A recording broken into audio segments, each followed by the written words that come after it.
The Bronze Age collapse. How did an international world of powerful kingdoms come apart?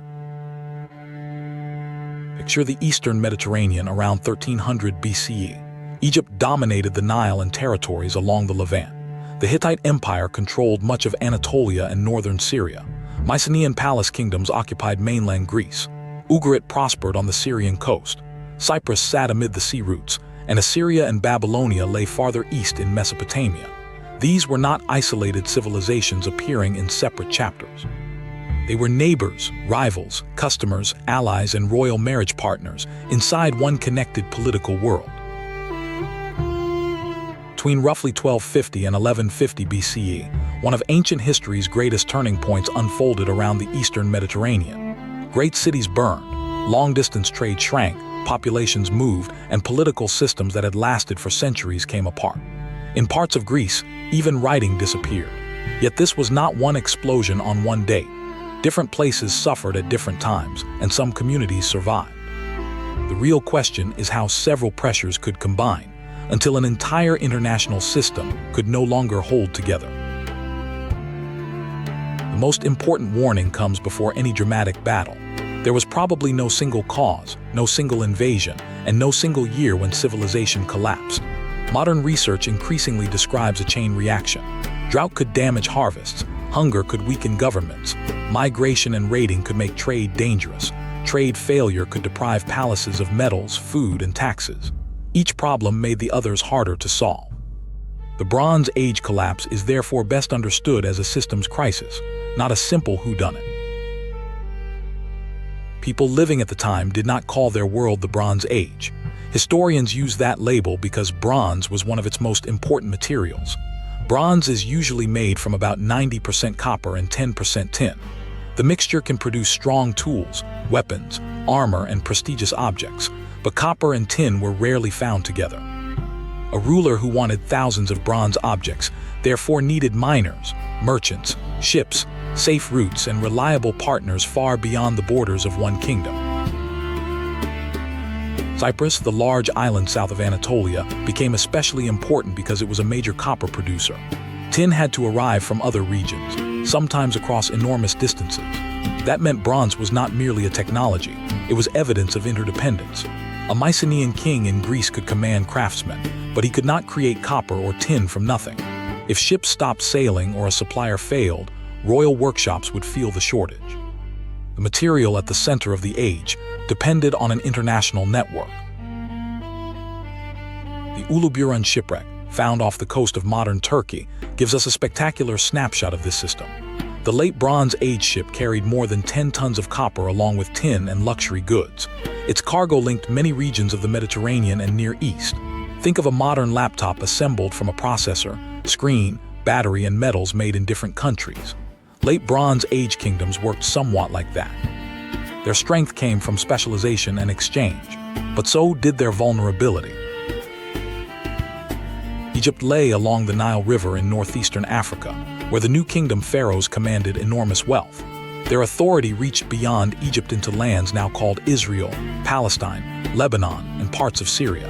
Egyptian control mattered because the Levant connected Africa with Mediterranean and Near Eastern trade routes.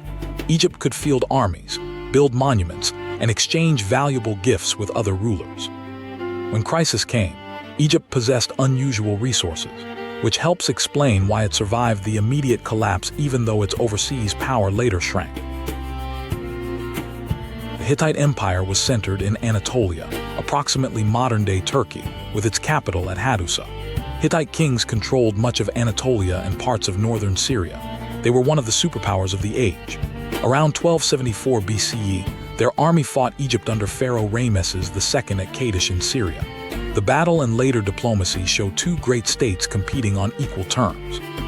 Within about a century, however, the Hittite line of great kings would disappear, and the imperial system would fragment. The Mycenaeans lived in mainland Greece centuries before the classical age of Athens and Sparta. Their world was divided among palace kingdoms such as Mycenae, Turins, Pylos, and Thebes. Fortified centers gathered taxes and farm products, employed specialized craftsmen, equipped warriors, and redistributed supplies. Scribes recorded this activity on clay tablets. These palaces were not just royal homes, they were the hubs of government and economy.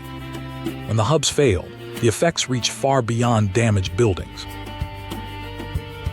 The Mycenaean writing system is called Linear B, and it recorded an early form of Greek.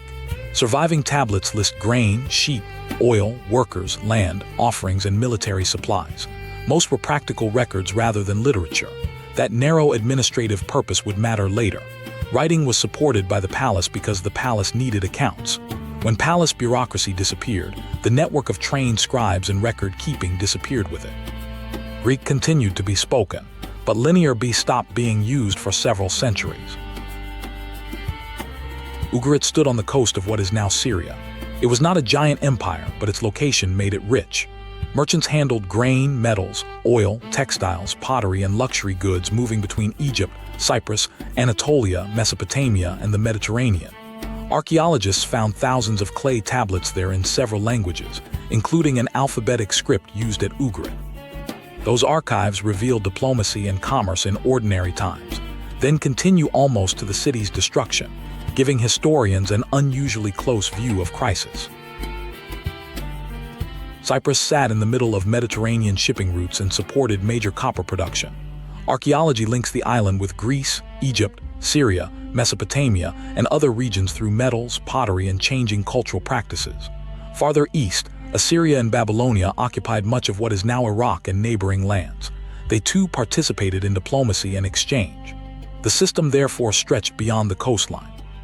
Copper, grain, luxury goods, messages, and political decisions could travel across a web reaching from the Aegean to Mesopotamia. Late Bronze Age kingdoms were deeply connected. Ships carried metals, pottery, food, glass, ivory, precious stones, and luxury goods. Craftsmen and diplomats crossed borders. Royal families arranged marriages, and powerful rulers addressed one another as brother in surviving diplomatic letters. The word did not mean they were relatives. It signaled equal status among great kings. This international club created wealth and prestige. It also made stability depend on many moving parts. A kingdom could be powerful at home and still rely on distant partners it could not control. Imagine a kingdom as a giant Jenga tower. Farmers produce food, taxes move part of it to the palace, scribes track supplies, merchants and ships obtain copper and tin, craftsmen make equipment, soldiers protect fields, roads, and ports. None of these pieces operates alone. As long as harvests, trade, and government remain reliable, the tower can stand very high. But remove several supporting pieces at once and weakness can spread upward and sideways. Historians use the phrase systems collapse for this kind of failure. The collapse did not begin with a single midnight in 1200 BCE. Signs of instability appeared during the 13th century, meaning the 1200s BCE, and different areas experienced trouble at different times. This matters because older accounts sometimes pictured dozens of cities burning simultaneously. A 2024 review emphasized that many supposed destruction layers occurred on different dates, cannot be confidently blamed on warfare, or may not represent destruction at all. The transformation was enormous, but the archaeological record is messier than one synchronized attack. Climate leaves evidence even when no written weather report survives. Researchers study tree rings, lake sediments, pollen, cave deposits, and chemical isotopes to reconstruct ancient rainfall. Several studies indicate increasingly dry conditions in parts of the eastern Mediterranean near the collapse. That does not prove that climate alone destroyed kingdoms. Instead, it shows that societies were dealing with environmental stress while also facing political and military problems. Climate becomes most useful as part of the chain reaction, because poor harvests can magnify weaknesses already present. A remarkable study of ancient juniper trees from central Anatolia identified an exceptionally severe run of drought around 1198 to 1196 BCE. That timing is close to the disappearance of the Hittite political system.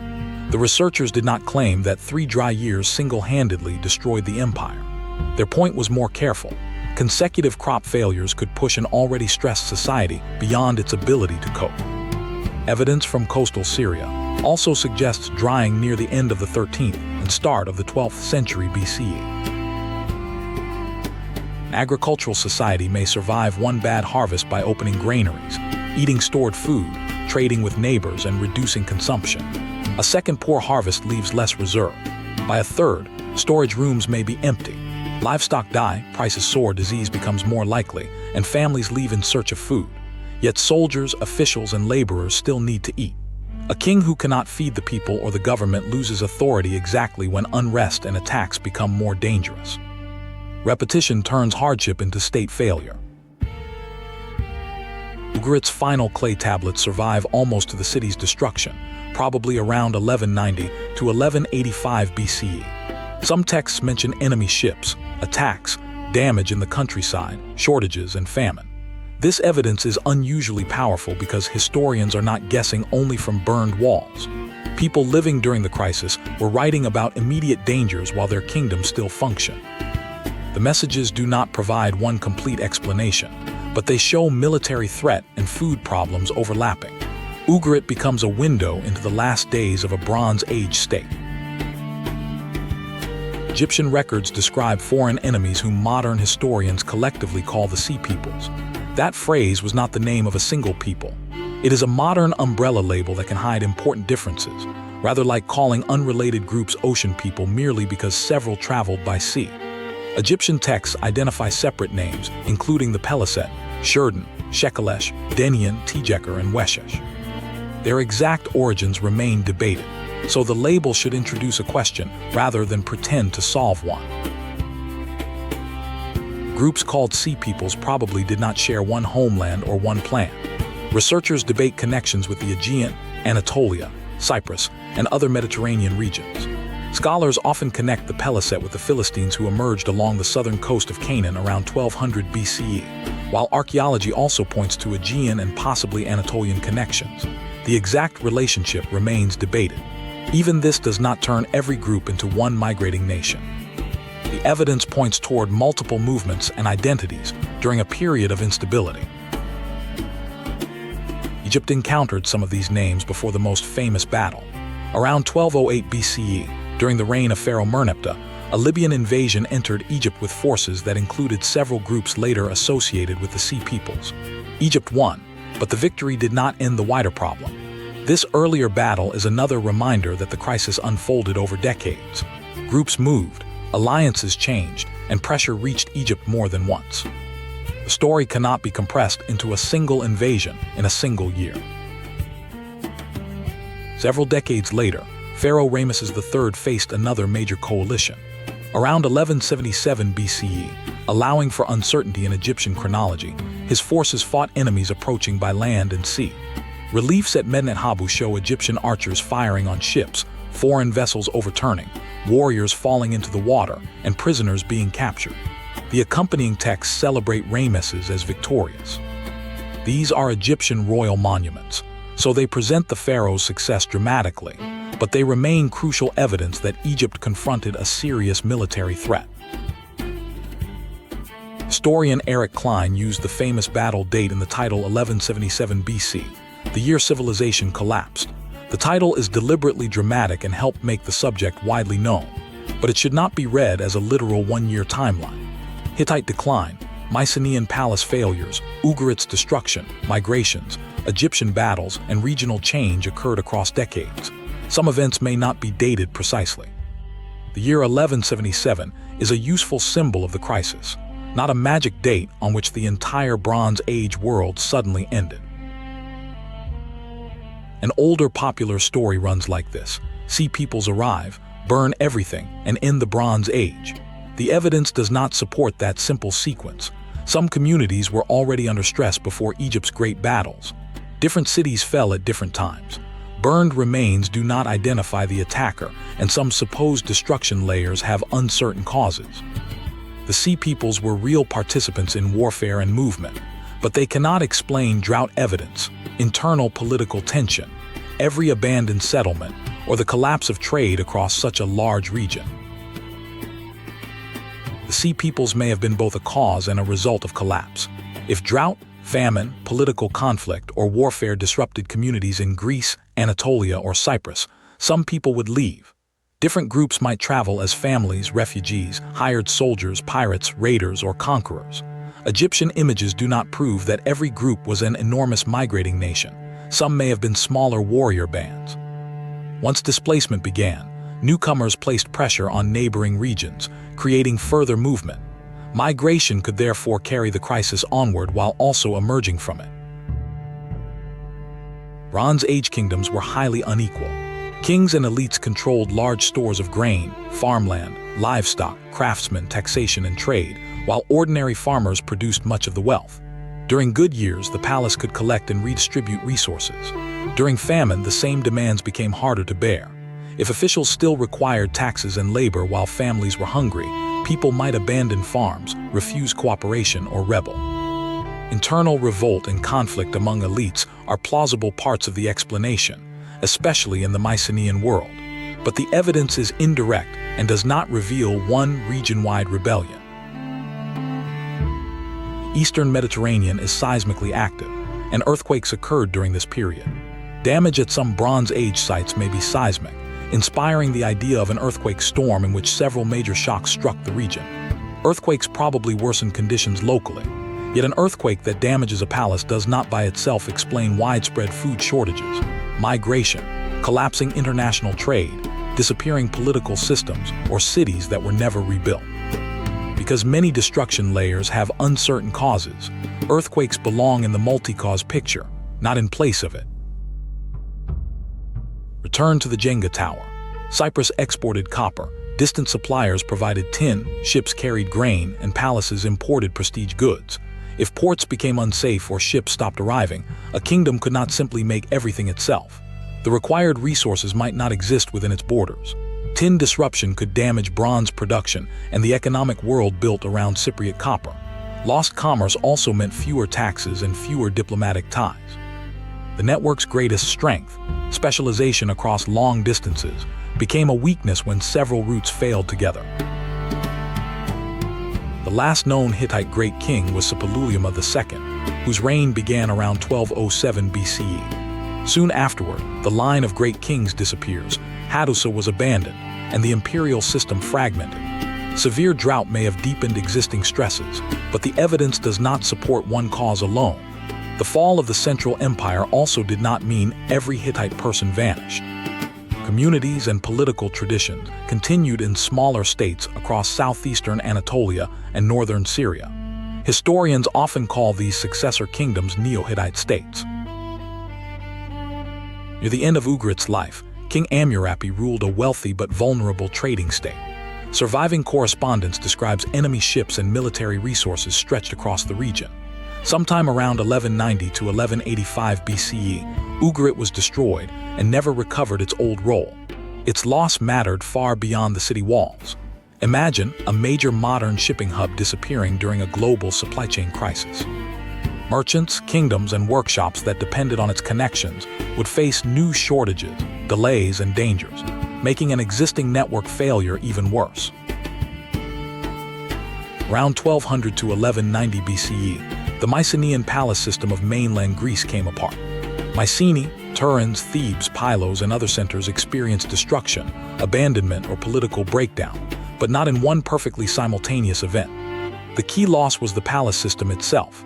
Centralized taxation, storage, craft production, military organization, and record-keeping no longer operated in the same way.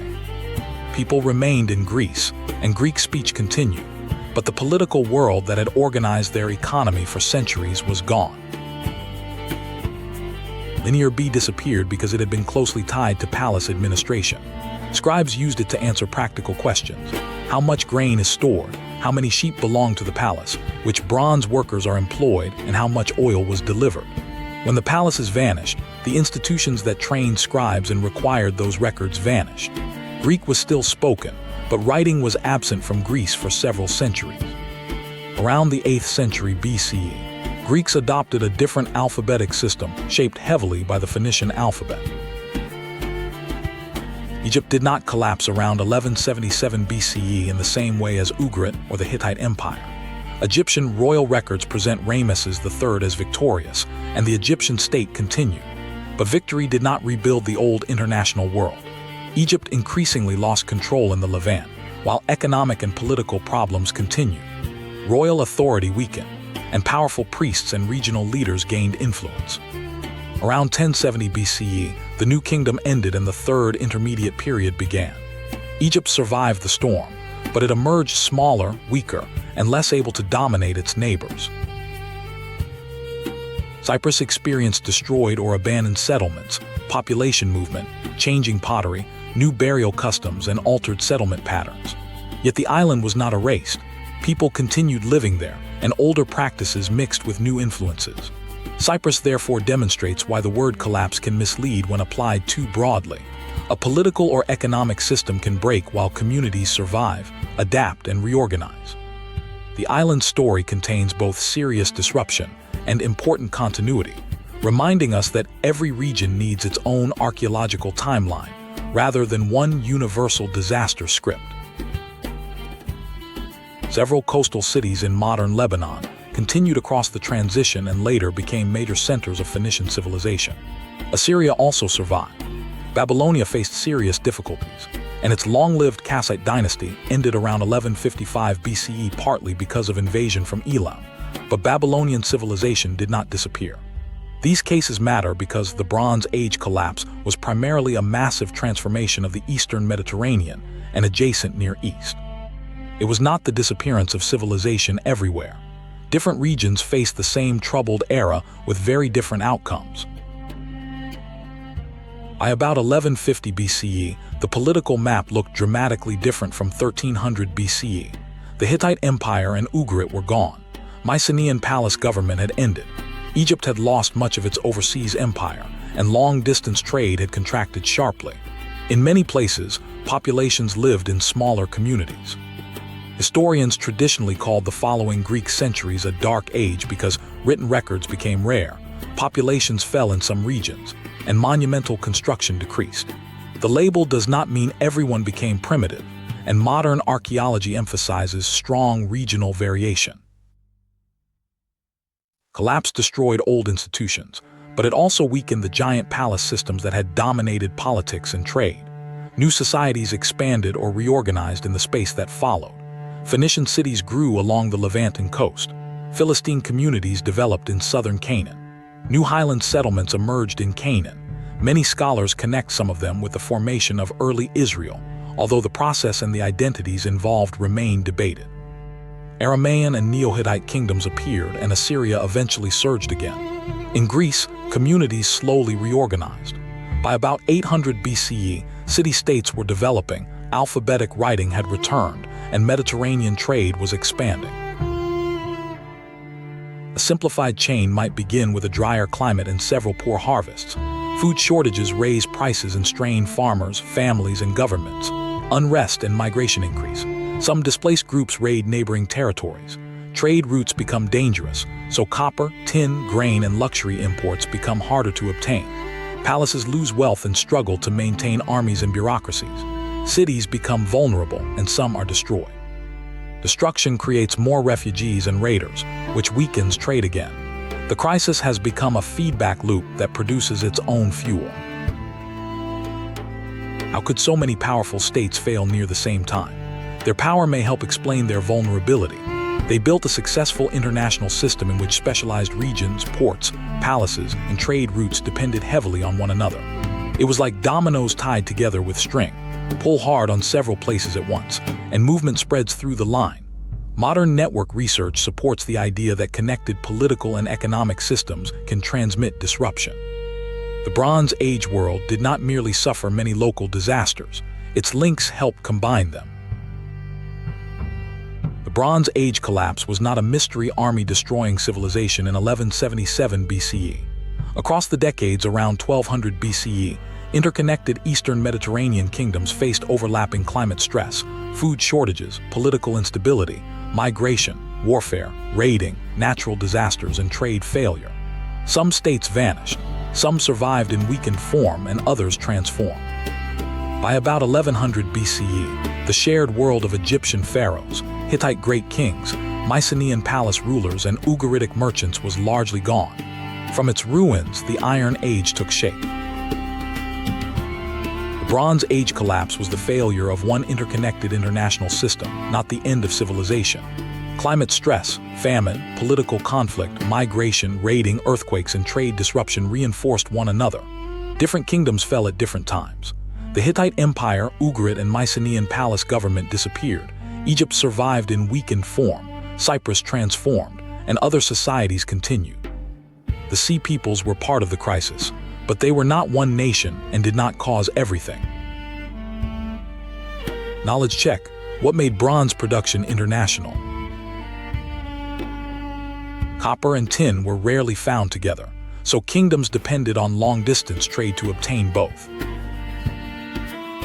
Knowledge check. Why is the Uluburun shipwreck important? Its cargo included more than 10 tons of copper, plus tin and goods from across the region, revealing the scale of late Bronze Age trade. Knowledge check. Were the Sea Peoples one nation? No. The term is a modern umbrella label for several named groups whose origins and roles remain debated. Knowledge check. Why does 1177 BCE not explain the whole collapse? It marks a famous Egyptian battle, but the wider transformation unfolded unevenly across many decades. Knowledge check. What happened to linear B writing? It disappeared when the Mycenaean palace bureaucracies that trained scribe and needed records collapsed. Knowledge check. Did every region collapse completely? No, Egypt and Assyria survived. Cyprus transformed, and several Phoenician coastal cities showed continuity. Knowledge check. What is the best overall explanation? Multiple stresses reinforced one another in a feedback loop that broke an interconnected palace and trade system.